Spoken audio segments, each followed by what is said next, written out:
The KL Monorail Line is the 8th rail transit line and the only operational monorail system in Malaysia. It is part of the Greater KL, Klang Valley Integrated Transit System under the Land Public Transport Commission of Malaysia, SPAD. The line is numbered 8 and colored yellow-green on transit map. History. The monorail line was opened on 31 August 2003, with 11 stations running 8.6 kilometers, 5 miles, on 2 parallel elevated tracks. It connects the KL Central Monorail Terminal at KL Central with the Golden Triangle. It was completed at a cost of 1 Malaysian ringgit .18 billion by the KL Infrastructure Group, KL Infra. The monorail scheme was announced by Kuala Lumpur City Hall in January 1990 after the Malaysian government gave the go-ahead to the scheme at a cabinet meeting in June 1989. Its cost was then estimated at $143 million. The 14 km, 22-station system is designed to carry more than 34,000 passengers a day on a 20-minute loop through Kuala Lumpur's bustling commercial core. The plan is to build it in 2 phases. In the first, 16 stations will be serviced over 7.7 kilometers, and in a later stage, another 6.5 km loop will be added. The first phase was expected to be completed within 2 years. Plans dating back to the 1990s envisioned the monorail to go all the way to Mid-Valley, Abdullah Hukam and Taman Oug. Work was scheduled to begin in June 1990, but was postponed to May 1991, after the city's mayor complained that tenders submitted for preparatory work were too high. There has been no activity on the project since, and few details are available on how the project is expected to proceed. The main contractor is a local company, BNK, which had little success in its search for backers to finance its share of the venture. Part of its problem in securing money stems from the project's escalating cost estimates, and part from its lack of a track record in handling such huge projects. Construction was reinitiated by Hitachi Limited, but the 1997 Asian financial crisis led to cessation of work in December 1997. When work was resumed in July 1998, M-Trans Holdings took over, locally manufacturing its own rolling stock and completing the project to save cost. The line was completed at a cost of 1 Malaysian ringgit .18 billion. As the line was opened in 2003, it was agreed that the parent company and owner of the KL Monorail Line, KL Infrastructure Group, would hold a 40-year concession to operate the monorail. The line and number of stations remains unchanged since 2003. Since the start of operations, the KL Infrastructure Group suffered losses due largely to depreciation and interest repayment costs. For the financial year to 30 April 2004, KL Infra posted a net loss of 46 Malaysian ringgit .24 million on a 15 Malaysian ringgit .08 million revenue. KL Infra had also taken up a 300 million Malaysian ringgit Malaysian government loan and a 260 million Malaysian ringgit infrastructure loan from the Bank Pembangunan Malaysia Berhad, BPMB, the Development Bank of Malaysia, Malay Bank Pembangunan Malaysia, BPM. In addition, KL Infra had proposed to buy M-Trans 3 subsidiary companies to improve its business, but failed after the SCOMI bought up some of the targeted companies. Government takeover. In April 2007, talks were underway between KL Infra and the government and the Bank Pembangunan Malaysia Berhad to sell the KL Monorail Line to the Prasarana Malaysia, which already owns both the Kelana Jaya Line and the Ampang Line, as well as 10% of KL Infra shares. KL Infra was cited as intending to exit Malaysia's monorail business. The takeover is part of the government's master plan to improve the urban public transport sector.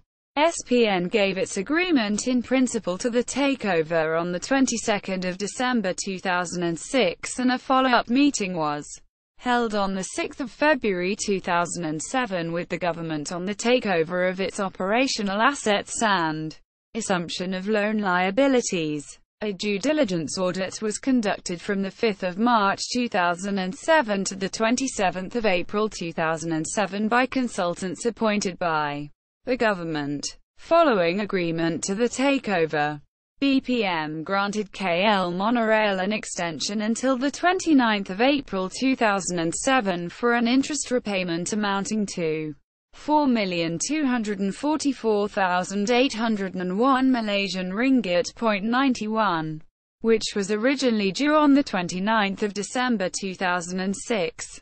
However, the takeover seemed to have suffered a setback, at least from the perspective of KL Infra, when on the 26th of March 2007, it was notified by BPM that it was not going to entertain any further extensions for interest repayment. Subsequently, on the 27th of April 2007, the bank notified that it would not be granting any moratorium on interest repayments. On the 29th of April 2007, KL Monorail was not able to make the repayment of the interest installment which had become due. On the 3rd of May 2007, KL Monorail was issued a default notice by BPM which sought repayment of the entire principal sum of 609,616,423 Malaysian ringgit .73 and capitalized interest of 296,428,910 Malaysian ringgit .88, totaling MYR 906,045,334.61. The company was granted 7 days from that day to repay the entire sum, which it failed to do. On the 14th of May 2007, Mod Anwar bin Yahya and Cho Chu Meng were appointed receivers and managers by Amanah Raya, the security trustee for BPM. Nevertheless, the takeover process is still deemed ongoing. KL Infra stating that it will continue to engage the government and BPM to address the proposed takeover of KL Monorail by Prasarana based on earlier discussions and an approval in principle. One of the effects of the appointment of receivers and managers is the possibility that KL Infra will not be receiving any compensation for KL Monorail should the takeover by SPN go through. The trading of KL Infra was suspended from the 15th of May 2007. On the same day, KL Infra's board announced to Bursa Malaysia that it had formed the opinion that it was not solvent and would not be able to pay all its debts in full within a period not exceeding 12 months. On the 28th of November 2007, Prasarana Malaysia signed a sale and purchase agreement with KL Monorail Systems, effectively making Prasarana the operator of KL Monorail, and resulting in Prasarana taking over the 882 million Malaysian ringgit BPM loan. List of stations. The line consists of a single dual-way line that links areas of inner Kuala Lumpur previously not served by rail transport, namely Brickfields, Bukit Bintang, and Chow Kit, with pre-existing LRT and or KTM commuter stations at KL Central, Hang Tuah, Bukit Nanas, and Titiwangsa. The two terminus are on a single track. The stations are designed as elevated structures with ticketing facilities on either the ground level, as seen in the KL Central Station, or the first floor level. The platforms are on the top floor, separated from the monorail lines by fencing. They were originally covered by large canvas roofs, which were replaced in 2014 by aluminium zinc roofs. Certain stations are situated above roadways, or are slightly longer than others. Each station used to be designated with a sponsor, with route maps associating each station with a particular product brand. The depot is between KL Central and Tun Sambanthan. Expansion. To some extent, The line has been designed to accommodate future expansion, while some stations are significantly longer than the current two-car sets, providing room for longer train sets. Extension works for other stations have been necessary. An expansion project known as the KL Monorail Fleet Expansion Project is being carried out by Prasarana to ensure more efficient and user-friendly monorail services in the future. The installation of the Platform Automatic Gate System (PAGS) is one such work under the project. This gate system is necessary to improve passenger safety as before this, there are no barriers between the passenger platforms and the tracks, and this may pose dangers to the users. The project also includes the installation of a new signaling system, construction of a new depot to accommodate larger train sets and other station upgrades, and universal access facilities. An example of station upgrades are at Bukit Bintang Station, touted as one of the busiest stations of the line due to its proximity to Bukit Bintang, the hub of shopping and entertainment in Kuala Lumpur. It used to have only one exit, but the upgrading project now provided the station with added an alternative entrance and exit, walkway and a direct entry to the Lot 10 and Sungei Plaza shopping complexes. The monorail station is also equipped with new ticket vending machines and ticketing gates. Other than that, escalators and lifts as well as a new customer service office are also provided.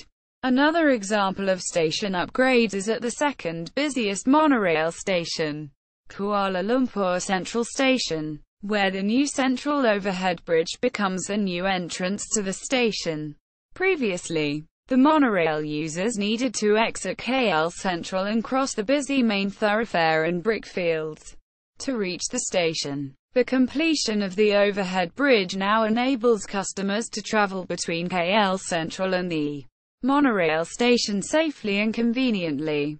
The fleet expansion project main goal is, however, the introduction of new, state-of-the-art four-car trains. 2 4-car trains have been introduced to the public, while the rest will be delivered in stages until the fourth quarter of 2015. The new 4-car trains can accommodate up to 430 passengers per trip and could significantly reduce the waiting time for passengers, besides being more comfortable and spacious than the current 2-car trains.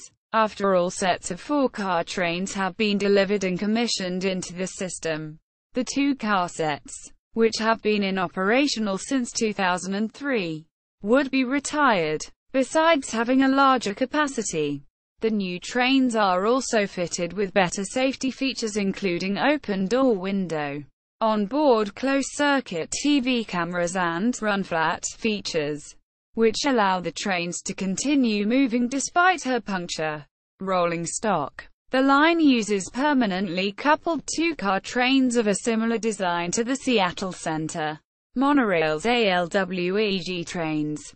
Each monorail train can accommodate 158 passengers during regular operations. The monorail carriages themselves were constructed by SCOMI Rail, a Malaysian monorail manufacturer, at the SCOMI Rail plant in Ruang, which also featured its own tracks for monorail train tests. In December 2014, KL Monorail began putting the first 2 of its 4-car trains into service. The SCOMI Sutra monorails were designed and manufactured by Malaysian rail company SCOMI Rail. Each train can accommodate 430 passengers per trip, compared with 213 passengers for the 2-car trains. 2 more 4-car trains are scheduled to arrive in the first quarter of 2015, with the remaining 8 arriving in stages. All the 4-car trains are scheduled to be in operation by the end of 2015. Upon the delivery of the new 4-car trains, the original 2-car trains, which have been in use since KL Monorail opened, will be decommissioned. The new trains are equipped with 4 closed-circuit television cameras and space for wheelchairs and strollers. Accident and incidents. David Chelier accident. Prior to the opening On 16 August 2002, an accident occurred during a test run involving a 13.4 kilograms, 30 pounds, safety wheel falling off a train and hitting the head of a pedestrian walking under the monorail viaduct at Jalan Sultan Ismail. The victim, David Chelia, a journalist, suffered injuries that required hospitalization. On 7 March 2003, Chelia filed a 5 million Malaysian ringgit negligence suit against the companies involved in the design, installation and operation of the trains, as well as the Director General of Railways. On 8 April 2009, the High Court ruled that the monorail company was liable for the incident, but not the Director General of Railways. Although the monorail company reported that any such accident was unlikely, as 6 bolts would have to be removed for it to occur, and furthermore, a check of all 23 other safety wheels on the train involved did not turn up any other issues. The High Court judgment ruled that the monorail company failed to provide a reasonable explanation as to how the safety wheel had come off the train, and instead relied on the possibility that there had been tampering by unknown persons. As a result of this accident, the launch of the monorail was postponed. Burst tire incident. On the 22nd of January 2005, a pneumatic load tire suddenly burst and caused 2 women passengers to be injured. The train, carrying about 30 passengers, was about to move from the Chow Kit Road station to the Titiwangsa station when the incident occurred at about 8:50 p.m. The burst tire caused a rubber sidewall panel to flip open, which then hit the side of a passenger seat and injured a woman's legs and another woman's hands. Train services were suspended for about 30 minutes following the incident. Breakdown. On the 11th of August 2012, a train stalled near Tun Sambanthan in Brickfields. The breakdown caused 183 passengers to be trapped for about 2 hours. The air conditioning system in the carriage was stopped where the power supply was cut. As a result, some passengers had to break the windows to allow air in while awaiting rescue. Fire and rescue department personnel later used a skylift to rescue passengers trapped in the carriage. Investigation revealed that the issue was due to a power supply disruption at the circuit breaker, causing the auxiliary power system to fail. 6 days later, another breakdown occurred. A train stalled between IMBI and Bukit Bintang for about 30 minutes, trapping around 200 passengers. This time, however, there was power in the train and the air conditioning system was functional. The train services resumed after half an hour. Titiwangsa station on fire. On 30 March 2015, a monorail service was temporarily delayed when a tire of a 2-car train coach caught fire at the Titiwangsa station. The scene was recovered hours later. Gallery. Construction, monorail extension to Old Klang Road, Sunway overweight. Kuala Lumpur Monorail, a photo essay at the Monorail Society. Land Public Transport Commission. Prasarana Malaysia. MyRapid. Klang Valley Mass Rapid Transit Project. TransitMe. App Store. Route Maps. Route Search. Interactive Transport Guide of Kuala Lumpur Public Transport System. Train Journey Planner and Fare Calculator from the Price Chat. Route Map from Station Central.